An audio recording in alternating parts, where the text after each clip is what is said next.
شغلوخن أنا ريبيكا سايمون من جيبت يوداعت شاميران قابلوخن ممشينة وديو همزمتن من طلا أرخن دوية باسد مقريتت لشانت آتوراي يو تري مدرشياتي يو أغدانت إلينوي همزمتن دوية بلشانت إنجلس. Hello, my name is Rebecca Simon. On behalf of Shamiran Media, I welcome all our viewers. In November of 2022, we learned that the school district in Illinois was able to get approval from the state to teach the Assyrian language in 2 high schools in District 219, the Niles North and Niles West high schools, which in aggregate have a student body of about 5,000, will be starting to teach the Assyrian language in August of 2023. I will be talking to Niles West and Niles North employees, 3 of them, about the process and how it came about that they started this program, which took about 8 years to come to fruition. So our guests are Mr. Todd Bowen, who is the director of the World Languages, Ms. Ramina Samuel, who is the student's counselor, and Ms. Caroline Benjamin, who is the student's activities director. Welcome to our program at Shamiran Media. Thank you. Thank you for having us. I know that the 3 of you were instrumental in instituting this program at the Niles high schools. Caroline Benjamin, I know that you were involved in this project from the beginning 8 years ago. Tell me, whose idea was it to have a program of Assyrian language in your school district? Thank you, Rebecca, firstly, for taking the time to really give attention to this historic moment for our Assyrian community. The idea came from an Assyrian parent group. It actually was from the students and the parents' request about 7 years ago within that came out of an Assyrian parent meeting. My colleague at the time, Carmen Albazi, and I at the time were sponsoring Suraya, this Assyrian parent group that we had created together. Carmen currently still runs Suraya with Ramina Samuel, and that request kept coming up really from the parents over the years. So as we were doing our part in advocating, it was really incredible to see the parents really have that passion and advocacy continue, for them, by them, within the community over the years. What were some of the challenges that you faced during these 8 years of approval process? Well, I'd say the first, we really didn't know where to begin. I think having those conversations really felt like insular, really felt, do we have even the interest at that very early stages? That first year is really about, finding out how interested were parents in this. So really a lot of conversations started within our own, Suraya parent group, our own student population. Not being an Illinois State Board of Education recognized world language was obviously an extreme barrier, something that felt really out of scope for us at that time. So I'd say the major barrier at that time was it not being an Illinois approved course under the World Language Department. Ramina Samuel, what percentage approximately of the district is Assyrian? So this is an estimate from our Suraya parents based on how we serve them. We have as of now, no official way of tracking all of our Assyrian students. So we depend on really tracking all the names and if they have reported Assyrian as their home language. Carmen Albazi, my colleague, really works on collecting all of those names. As of now, to our knowledge, we estimate that 30% of our whole district is Assyrian students. Todd, in the Board of Education or whoever approves the world languages to be taught at schools, do they have a population percentage requirement? I mean, if it's 0.01% of the population of the district, then the language won't be taught. Is there a percentage requirement? Did that play a factor in the approval process? No, there's really not criteria like that. What happened in this instance came as a request from the parents, and so we began working forward. And as long as a program can be sustained and students continue to be a part of that and choose an option, we continue that program. So there's enough momentum at this point in the game that we're able to move forward. So the momentum and the activism of the parents is really the driving force behind this approval. Very much so. Very much so. Caroline, why did it take 8 years? Could it have been shorter?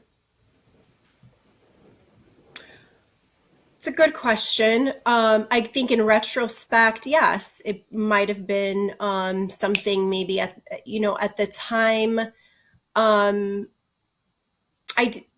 Representation matters. I can't stress that enough. That is one of the biggest learning pieces in this. Having the staff that was hired over the years in our district identify as Assyrians, such as Ramina Samuel and other colleagues of ours, really helped drive this forward in the way that it has, because that advocacy absolutely has to come from the families, but there's a lot of the behind the scenes, the committee meetings, the spaces we occupy as staff members of the district that can, along with the allyship from people like Todd Bowen, to help really make this a course that was able to see reality. But it didn't happen until we were able to get more people on the Assyrian team advocating it in unison.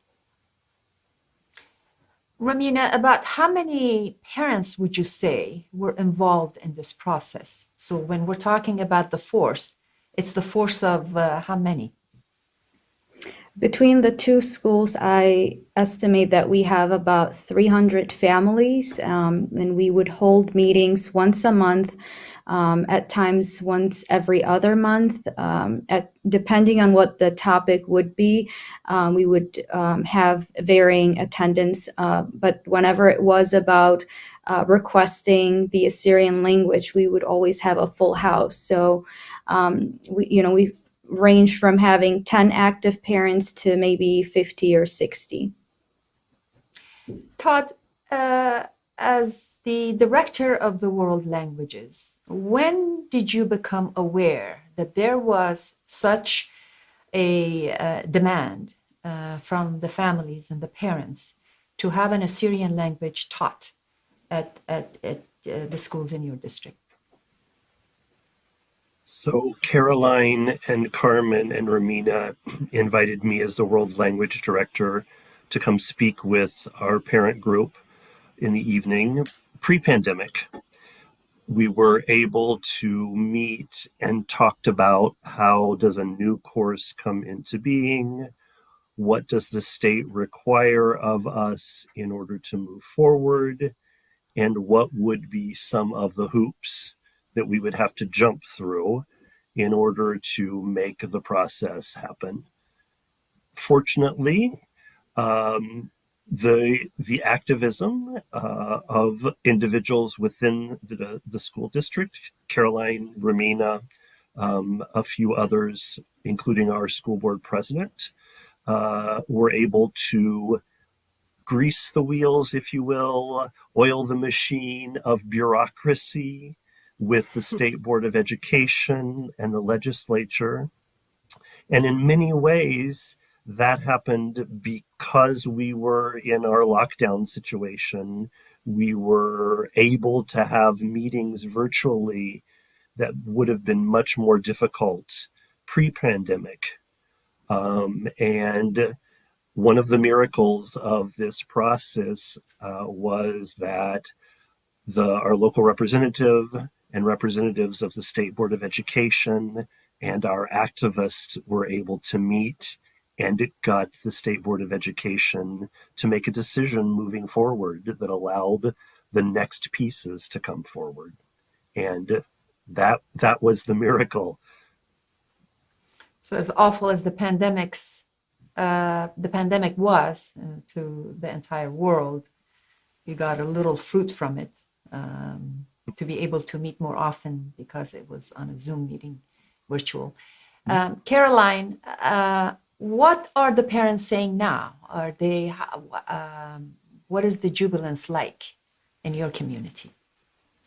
Oh my gosh, it's it's overwhelming to, even as a member of the community, to recognize this as our reality. Like, this is huge for I have two kids of my own that I would love to see them have this experience when they're in high school, be able to take Assyrian as their world language. For our parents, it is just nothing but joy. And, as Assyrians, we oftentimes don't allow ourselves or give ourselves the space to feel that joy, but they're in that state right now. We've recently, in December of this just past year, we had an opportunity to celebrate as a community at Niles North as a Surai parent, and invited district to join us and board members, and just to be in celebration and to sit in that joy, because it is such an, again, overwhelming feeling that is, in some ways, Ramina and I look at each other like, is this real now? This is our reality. This is awesome. And now it's really about sustaining. The work continues.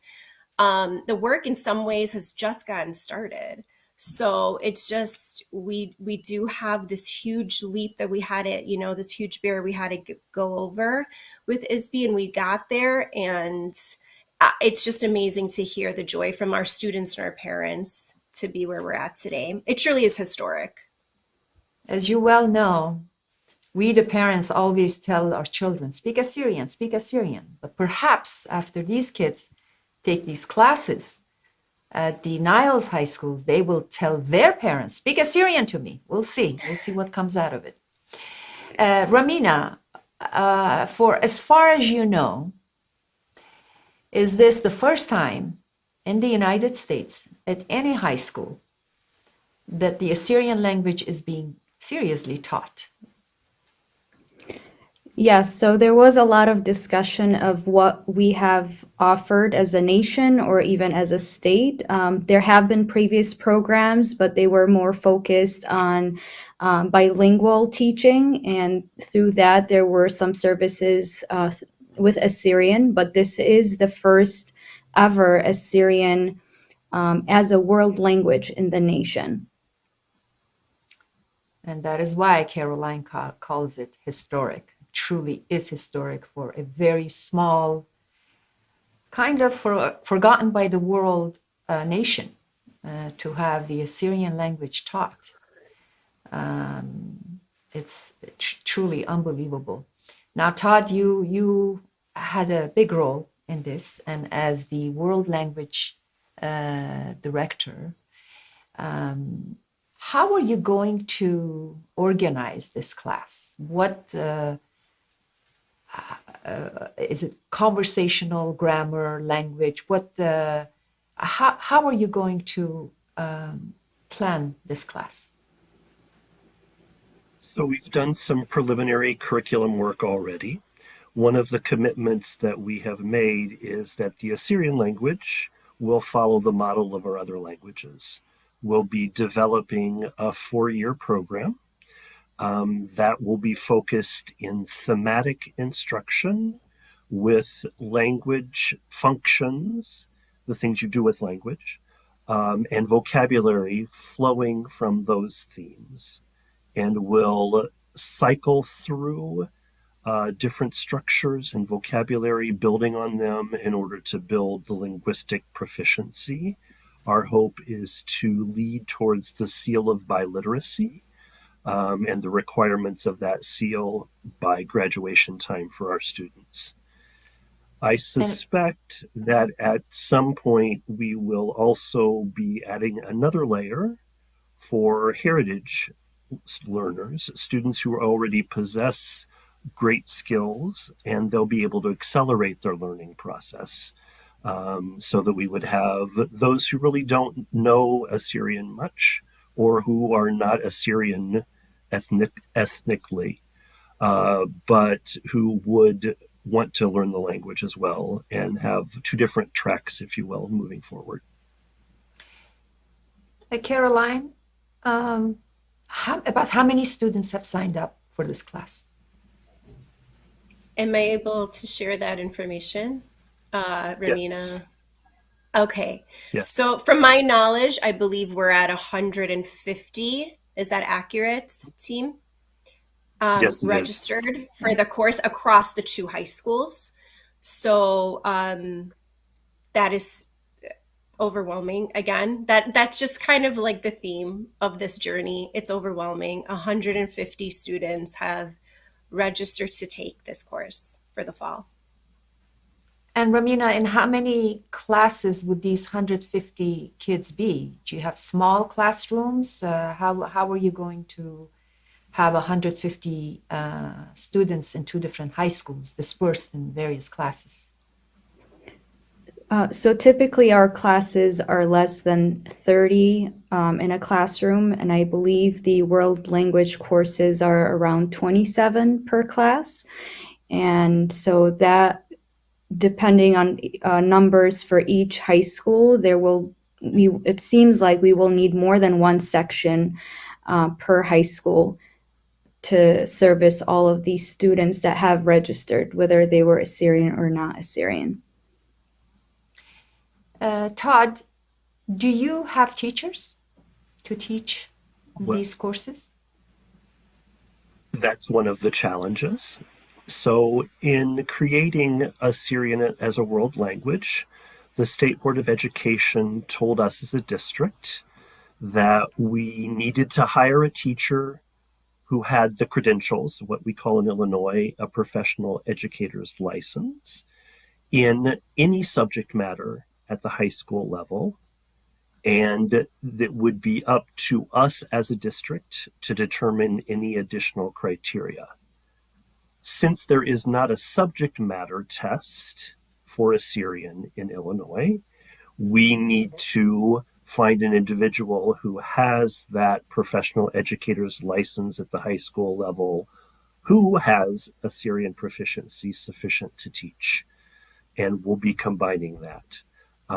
So the search is on. That's one of the things that we're hoping would be a fruit of our conversation today, is that individuals who would be interested in helping create the nation's first Assyrian language program and who have the background as a teacher and as a speaker of Assyrian to come help make this dream a reality. We have interested individuals, but we want the best we can find. Who determines the proficiency? Since this language is rarely spoken, I bet you nobody in the maybe board that approves or requires proficiency can tell who's proficient or not. So who determines that fact? We're building a team and a plan to make that happen. That's the freedom we have and the burden we have as a district to make sure that we're able to prove the subject matter, the content matter proficiency for the language. So we're in the process of developing those criteria right now. and finding the individuals who are going to help us with that. Caroline, what steps are you and the people who are working on this program are taking to find a teacher who is fit and proficient enough to teach these courses?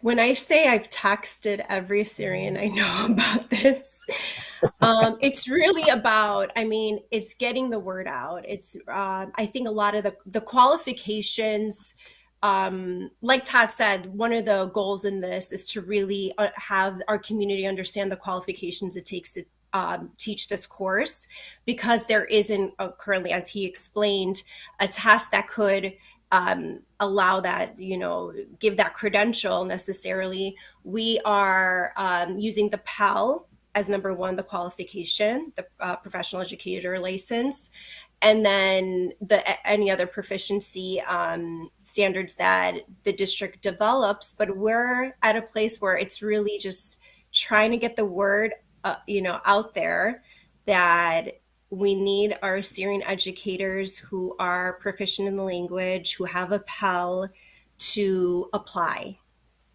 Get on our website, our district website, find the position. What is the website address, please?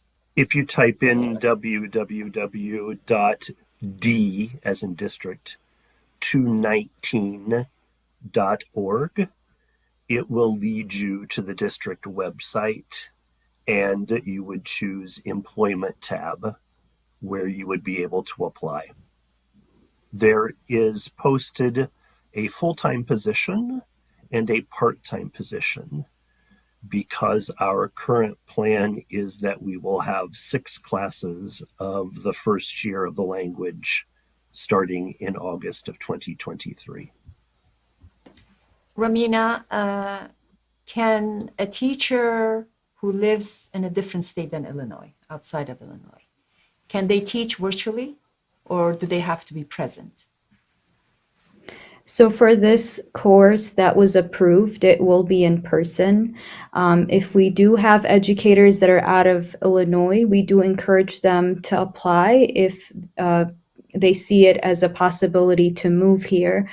We can definitely talk further about what kind of district we are and what are some of the benefits that we offer here. But we do encourage out-of-state educators to apply as well. It will be in person. Very well. We will take a sponsors break at this point, and when we come back, we're going to delve into teacher qualifications, benefits, salaries, and so this will give out the information to those who are watching to determine if they can teach or if they'd like to teach. So stay tuned and we'll be right back. Tax season is approaching, and being proactive can help you maximize your benefits and minimize any tax time surprises.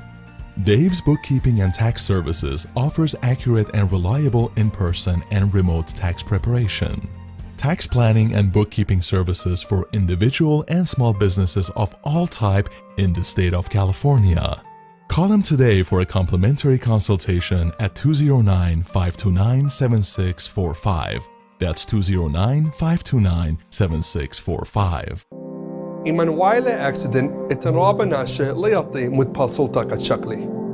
اتلان نسيانة بدانا كيسس ات injury law. و بيالباية قريمخ. إن آتن ينكل بتت بيتا خزموخن يطانة اتلوخن بوقارة مخبرون المنيان التلفون 8 أربع شوا وشو 8 تري وشو 5 خا يعني توكن بيت injuryrights.com. شمي إلى توني كالغراكس كيام زمن لشان خلية يما.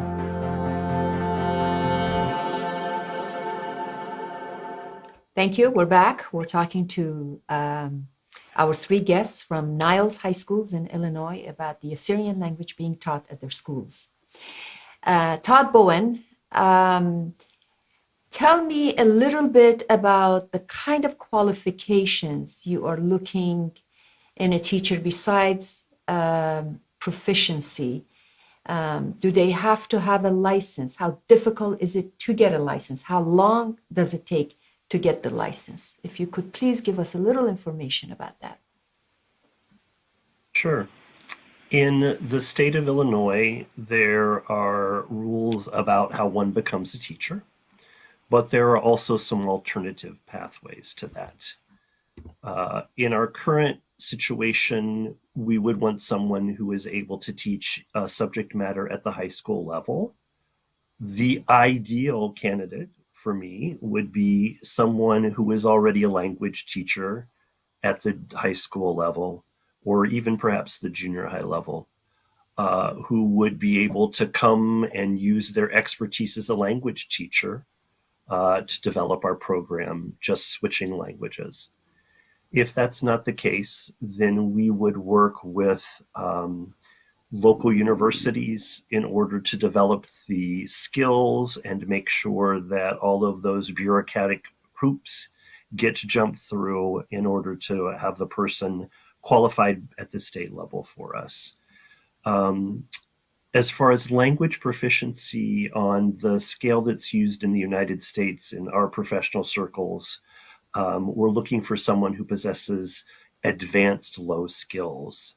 That is, they're able to use the language in a wide variety of themes, purposes, are able to negotiate multiple tenses, able to ask, answer, defend, justify, all of those language functions that go with someone who is a proficient speaker. That's the standard that's required in all of the other languages, and we would look for a candidate who would have those same qualifications. On top of that, any teacher that we hire in District 219, we look for dynamic individuals who know how to appeal to our students, interest them in their classes, are proficient in their use of educational uses of technology, are well aware of what it means to be in an equity-driven environment, valuing people of all different kinds of backgrounds, and creating the kind of classroom atmosphere that a student would wish to thrive. It's very important to be able to be a kind of a teacher who can connect with the kids and maintain the interest in the curriculum. Do you find, or do you think that the board responsible for approval, due to the unusual circumstances that the Assyrian language faces, meaning rarely spoken, not really have a country that has the language spoken as their main tongue, do you think that the board or the approving body will grant a little bit of lenience in hiring a teacher? Is that your sense? Very much so. They have told us that, again, as long as that person has an educator's license, that they would work with us as we move forward. In Illinois, one can grant a provisional license, and that gives someone a period, I believe, up to 3 years, if I'm correct, to have everything in line. And I think we'll have the freedom to develop that as long as that person has an educator's license. I also believe that there are some universities in our area who work with teachers who come out of alternate fields. I'll use the example of Chinese several years ago as it was growing, and individuals who were proficient speakers of Chinese but were not qualified teachers were able to fast track themselves in order to get an educator's license in a shorter period of time, like a less than 2 year kind of period. So we think that that is a possibility as we're adding teachers in the future as well.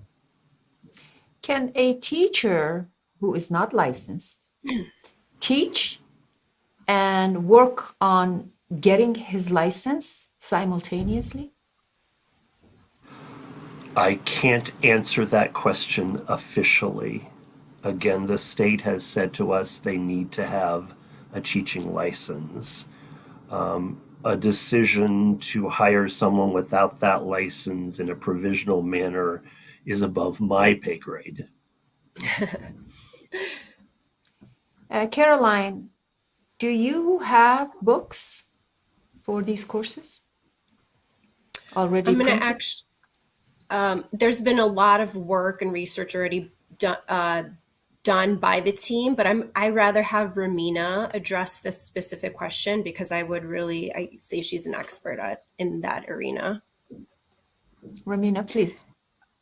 Yeah, so please, Todd, let me know if I can actually share what we're using, but we have been working with other schools or professionals and experts in the language, and we have worked very hard to search not only nationally but internationally for what resources are available in our beautiful language, but also at the same time looking for resources that meet the world language standards.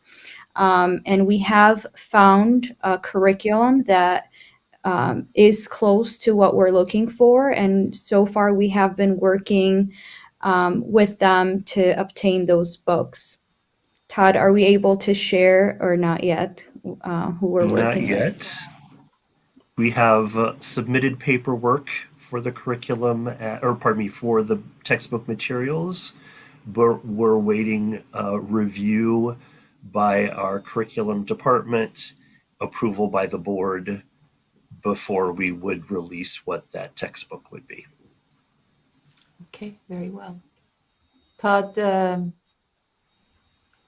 what is the salary for this position and benefits? Do you have a range of salaries that you can share with us? I do have a range. Niles Township District 219 is one of the best paid districts in the state of Illinois. We value our educators. The school board values having people with qualifications, and there is a demand put on the salary when teachers work very hard for us, but it's a nice range. I can share with you what that negotiated contractual range would be.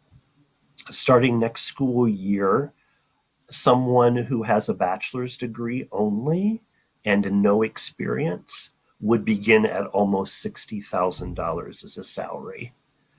Someone with a master's degree and no experience would begin at just over $71,000.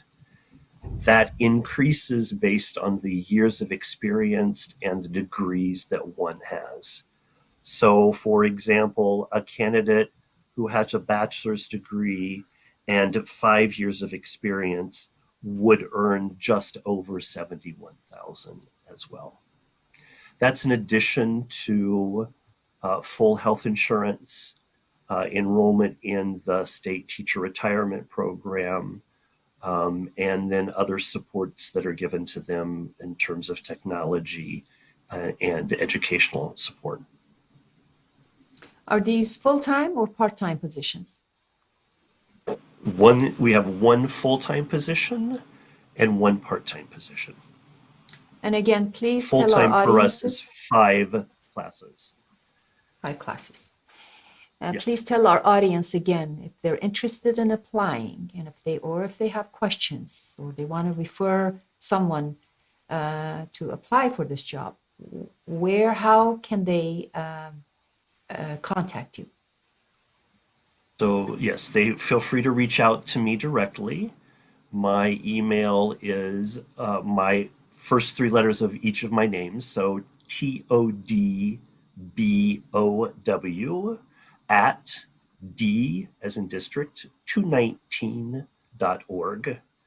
And if you go to our school website, again, d219.org, search under employment, and you'll find the Assyrian positions posted under full-time teaching and part-time teaching.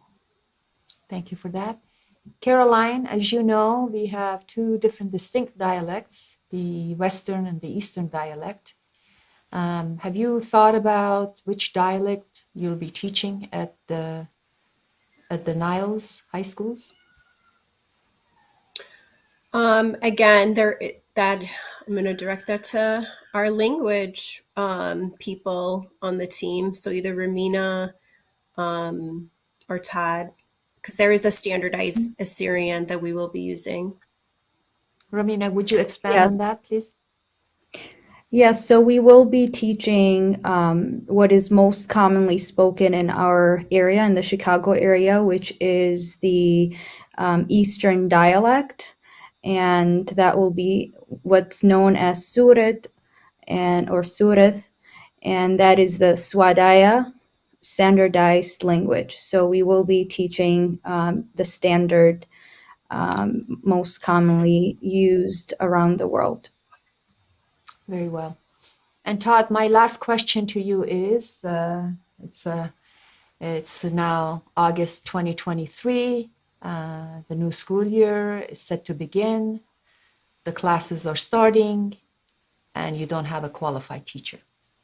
Let's get the worst scenario. Would this program die, or would they extend it to when you find a qualified teacher? That's a question I don't even think about. I have faith that the community's hope and dream will come reality, and that those individuals will be present for us. That's unthinkable to me that it's not going to happen. Thank you for saying that. What is my hope is that we will have in place dynamic individuals, and my pledge to the community is that we're going to create the best program we can. I have stated on multiple occasions, and the superintendent of District 219 has continued that. We pledge that we will create the best program we possibly can for Assyrian language and culture. Our students deserve nothing less. Todd Bowen, you have no idea how you emotionally touch me with your eagerness and love to pursue this program and work hard to make it happen. You've been involved in it from a while back. This is something that is just like a dream come true. And I thank Caroline, thank Ramina, and all the parents whose faces are not on the screen now, but whose voices have made this happen. I just cannot thank you enough for your activism. You've done something to our nation that is like Caroline said, historic, the first. And I do hope sincerely that you will find a qualified teacher who has the love of language and wants the students, the Assyrian students or non-Assyrian students, to learn this tongue as though they were learning French, Spanish, Mandarin, or any other language, because this is one of the ways that we can revive our language that many believe is dying. It's the language that Jesus Christ spoke, and it deserves to be saved.